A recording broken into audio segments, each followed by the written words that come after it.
I think the curse is officially over because I streamed NXT Vengeance Day last night and there was actually a debut. We had a brand new faction debut. We got ourselves a new champion. Big Mama Pump is officially in WWE NXT, and so much more went down. But welcome to Hot Takes, everyone, the show where I ask you over on Twitter to submit any hot takes, thoughts, concerns, opinions, or whatever else you got on the show, and then we talk about them, critique them, roast them, whatever it is we say. It's such a great time, so make sure you drop a follow over on X at Conman167 if you wish to be a part of the series in the future. But with that being said, let's take a look at your hot takes. The NXT women's division is just too good, man. In my opinion, they had the two best matches of the night. It is ridiculous how good the women's division is. I don't think it's a stretch to say that the NXT women's division is the greatest women's division in the world. They are on fire right now and everybody is killing it. And NXT Vengeance Day was no different. The 6 women that went out there, Julia, Bayley, Cora Jade, Roxanne Perez, and then Stephanie Vaquer and Fallon Henley. Everybody killed it in their matches, and it's just a testament to how good this women's division is.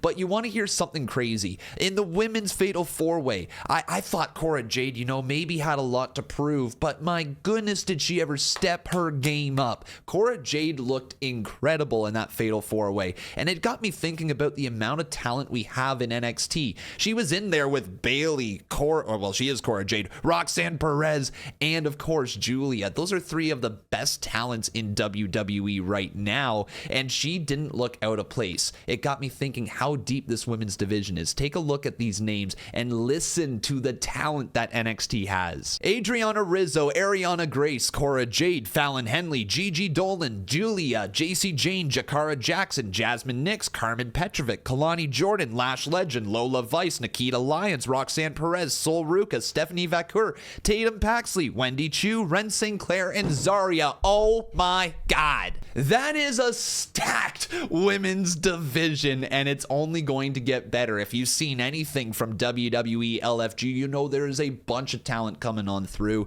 The Performance Center is filled with D1 athletes. It's insane. The future is so bright for NXT. Add in the fact that now they're crossing on over with TNA talents, and we're getting a mix of TNA talents in with the NXT women's division. I think it's time that WWE puts on an all-women's pay-per-view again. We need Evolution 2, because if you see the talent you have available, can you imagine how damn fun that show would be if you had main roster women's talent, if you had NXT women's talent, and you had TNA women's talent all on that same show? It's a no-brainer. You could book 7-8 matches, no doubt, and it would be must-see. Please book another all-women's wrestling show. I would need to see it, man. Another all-women's PLE would crush it in 2025. HBK was able to do more with the Theory and Waller story in a few weeks in comparison to Triple H over the last year. If Hunter doesn't do anything with this story soon, I'm worried that it will hurt Theory and Waller down the road. The turn needs to happen soon. It's crazy. I feel like we've been talking about Austin Theory and Grayson Waller potentially turning on each other for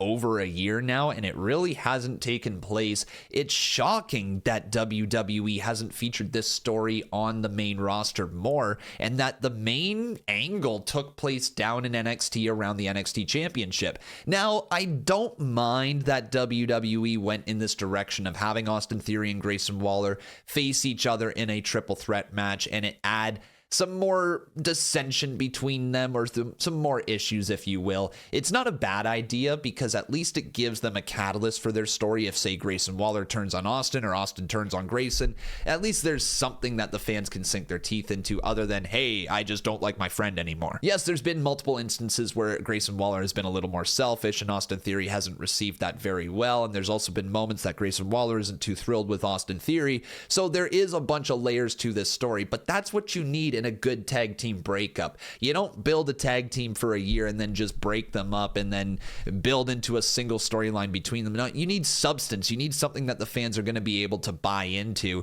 why they dislike each other. But if we're not careful, this story's going to run out of steam before it even gets anywhere. Like, we thought the turn was going to take place in 2024, and that didn't happen.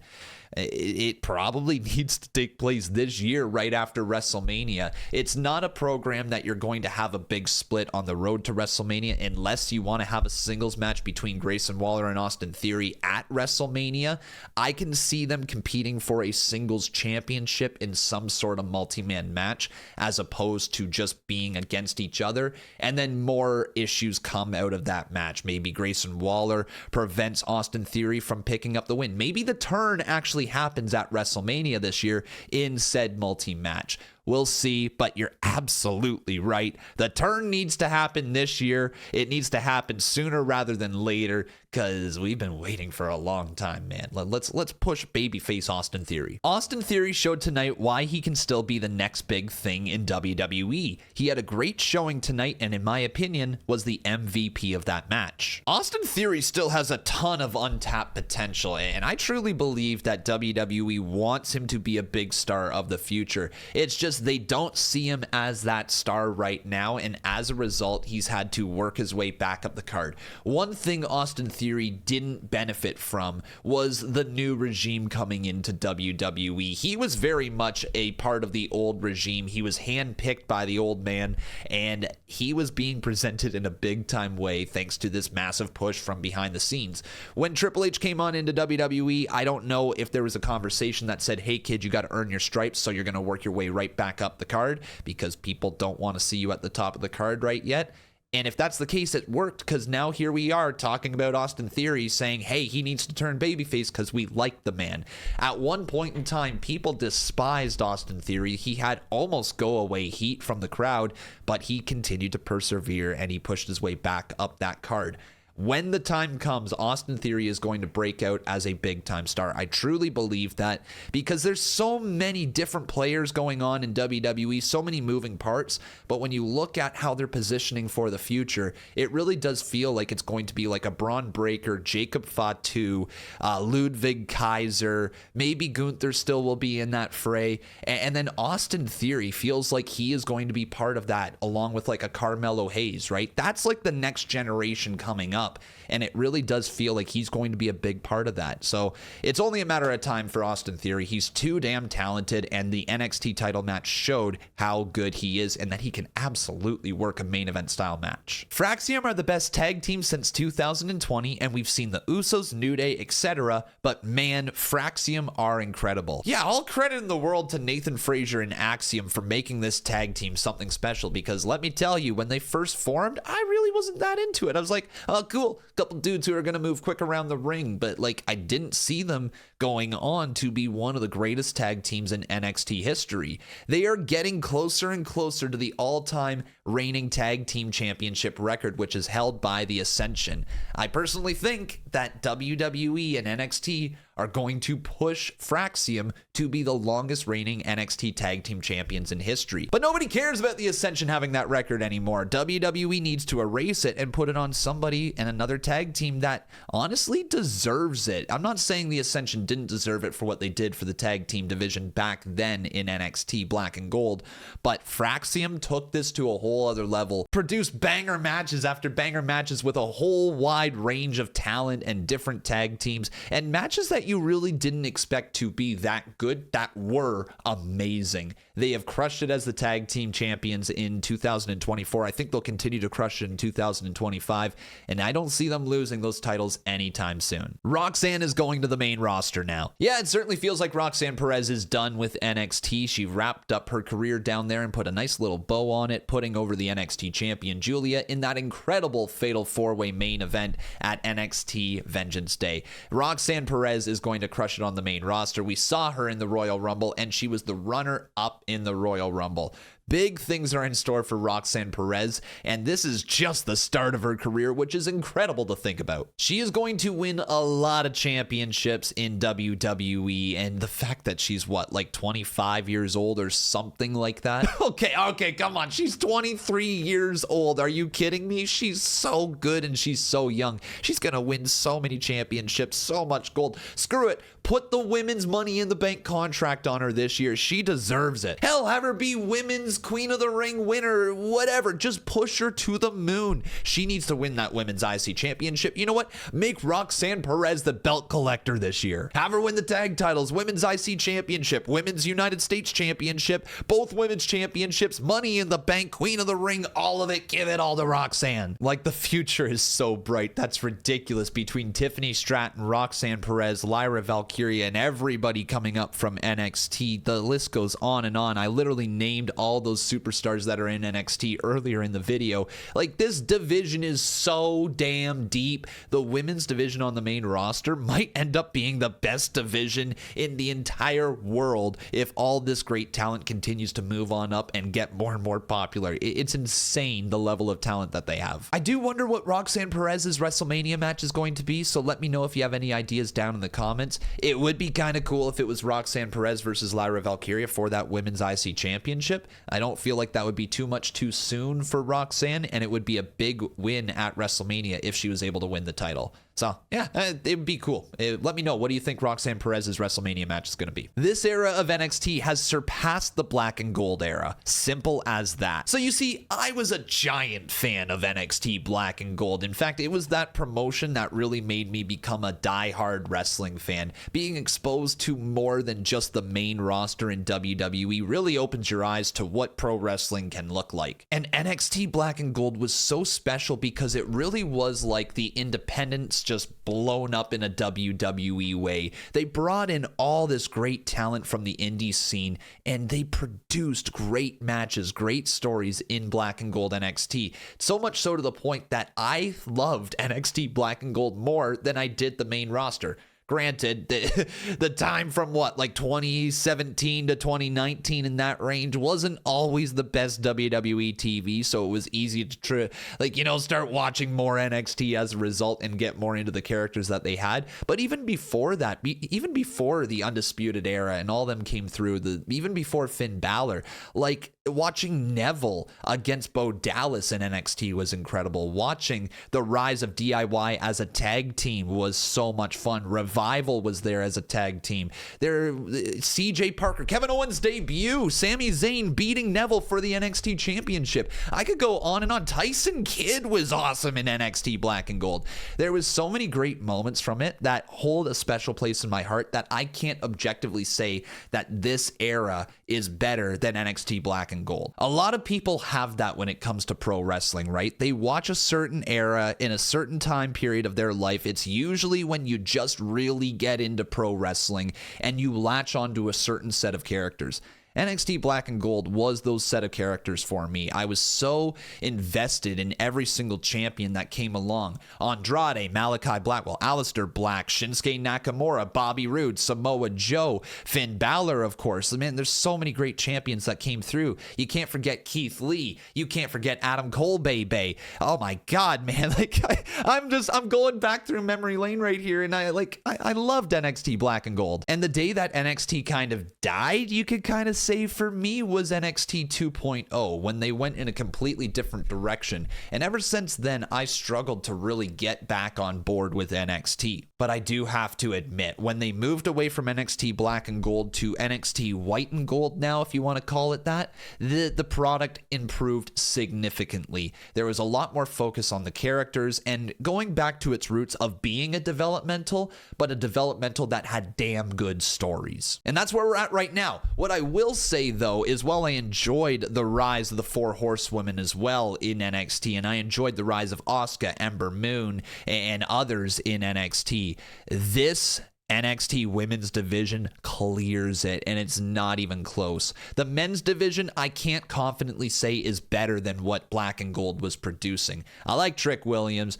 I like the top of the card. It's cool that we now have Ricky Starks in there. I think the tag division is fun to watch. The mid-card division is entertaining as well. We have, of course, like the trophy for... what's that match called? The Heritage Cup. We have that. So there's a lot of good things going on in NXT's men's division right now, but it doesn't even come close to NXT Black and Gold. Women's, though, clears it. The women's division is the best it has ever been. But hey, we all have our favorite promotions and we all have our favorite times in life, because I can guarantee if I was like a teenager right now or a young adult just finding pro wrestling and learning about this world, this NXT would be insane to watch, and it would be all I would think about. I would be so excited for it every single week if I was just stumbling upon this world of wrestling. So if that's you, if you're that person who's in their late teens, early 20s, and you're just finding this world of pro wrestling, my goodness, you're in for a ride. You're in for such a treat, because the talent is going to get better and better in NXT. So keep watching and you'll be rewarded. I think the new group will eventually get over. Give it a couple months to see if it plays out, in my opinion. We have a new faction. The Retro Shield made their debut. Okay, what's crazy about this faction is it literally is the Shield meets Retribution meets Nexus meets a little bit of NWO. Like, it's crazy. They took all the Invasion factions and made it into this one in NXT. I know that the flickering lights are kind of goofy. We've seen this in the past, that anytime that WWE tries to do these extra type of lighting effects or whatever, it never lasts. It's always just for a shock factor and like an initial wow, like, oh, that was kind of neat. But I don't really expect for the flickering lights to remain a thing moving forward. Regardless, though, it was cool to see, because it was 4 relatively unknown talents showing up and making their mark. That's what made Nexus cool. That's what made the Shield cool. I can't say that's what made Retribution cool, but they were going in that direction, right, of trying to make these factions cool. NWO, you were kind of wondering, what are they doing here? So it had a little bit of that vibe, but you knew who NWO was. Now what I also like is that I wonder, is there a leader of this group? Because it felt like those 4 dudes are 4 dudes who are going to be big players in NXT's future moving forward.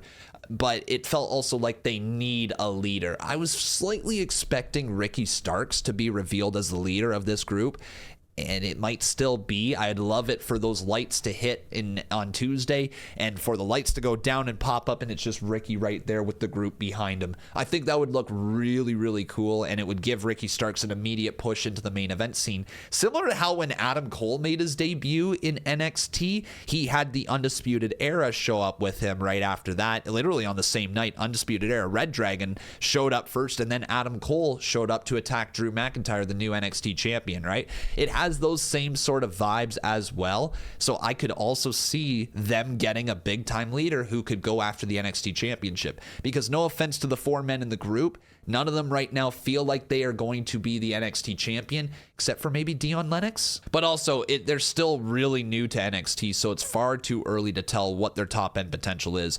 Clearly, they see something big in them, otherwise they wouldn't have given them this big of a debut. But if you really wanted to get a new faction over like this, putting Ricky Starks with them and having Ricky Starks go after Obafemi for the NXT championship and win it right out of the gate, oh my. It would also then give Obafemi a bit of a challenge, right? He has all these dudes after him, so you could have Obafemi in handicap matches. You could have Obafemi find a tag team partner somehow. There could be other people that could come to Obafemi's aid. It creates some adversity for the top babyface champion, and it creates a heel group that he can go up against. So whether it's Obafemi beating this heel group so that he can continue to rise up the card, or it's this heel group bringing in a new leader to dethrone Obafemi and create a chase for Obafemi again, it's going to be good TV. Like, I really don't think this will be a flop. It was cool out of the gate, and I'm into it. That Ava, Santino, and Ariana segment felt like it could be our first tease of NXT and TNA Worlds Collide. I don't know if saying that it's our first tease of NXT and TNA Worlds Collide is accurate. I think that they've been building to something like that since they signed the deal, but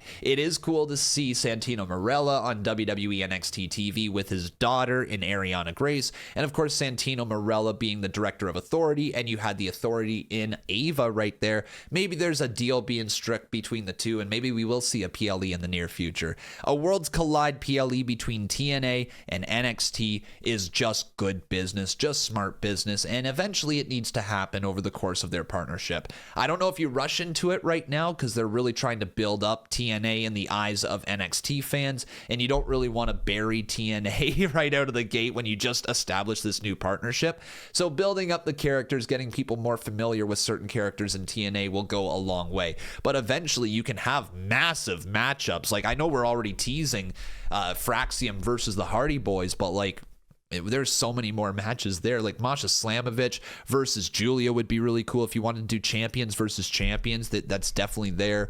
There's a lot of undercard matches that can make a lot of sense that we've seen somewhat already teased. Like, honestly, WWE, this is a no-brainer. There should be an NXT and TNA PLE Worlds Collide. Book it. Stephanie Vaquer might be the second best in-ring women's wrestler in WWE behind Io Sky. She does everything with such ease. Dude, I think it's time that we call Lex Luger and see if he's willing to give up his trademark of the total package, because this needs to be Stephanie Vaquer's new nickname. She is the total package. She has absolutely everything WWE could want in a future main event star. She is so cool. She is so good in the ring. She has absolutely everything, and I'm surprised that WWE hasn't already put the NXT championship on her. I know she just won the NXT Women's North American title, and that's great, but she might very well be a double champion in the near future after that stare down with Julia at the end, and also meeting with Jordynne Grace. Oh my god, she's so good! Every single match that Stephanie Vaquer has me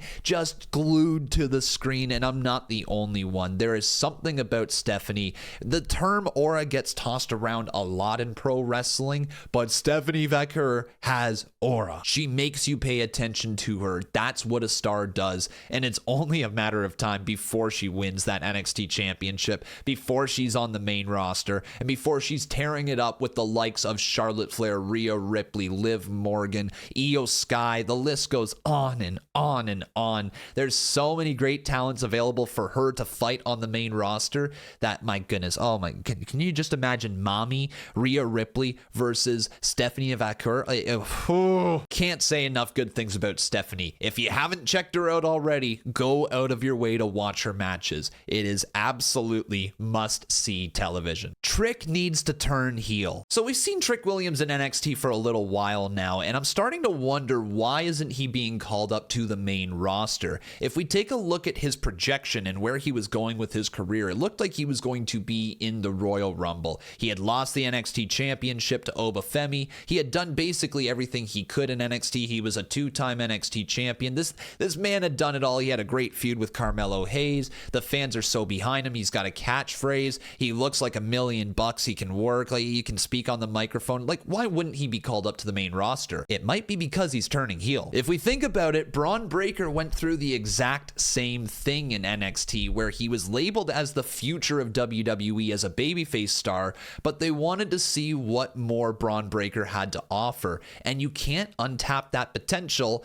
until somebody works as a heel. And we've seen Trick Williams work as a heel before, but he was the side character to Carmelo Hayes. He was never the main character in the Carmelo Hayes story. Now that Melo's gone and moved on, Trick Williams could maybe be a little more frustrated in NXT, and I don't know what the catalyst could be to turn him heel, but it would be incredible to see how he works without the fans chanting "whoop that Trick" every single week. It is a bit of a risky move to turn somebody who's as over as Trick Williams heel, but that's usually when the best heel turns come. And if he can't rise to the occasion, well, then he's just not a main roster superstar, right? I think Trick Williams has all the momentum in the world right now, and if they really, really wanted to create a new star moving into the future, they can see what Trick Williams could do as a heel, and if he could recapture that NXT championship for the third time, hey, it might just do his career wonders. I wonder if it's the right call to turn Trick Williams heel. But those are your hot takes. Let me know any others that you have down in the comment section below, and also while you're down there, make sure you leave a like on this video, make sure you subscribe to the channel, and turn on those notifications so you never miss another upload. I literally upload wrestling videos every day, so come back tomorrow. We'll see you then. Take care. Have a good one.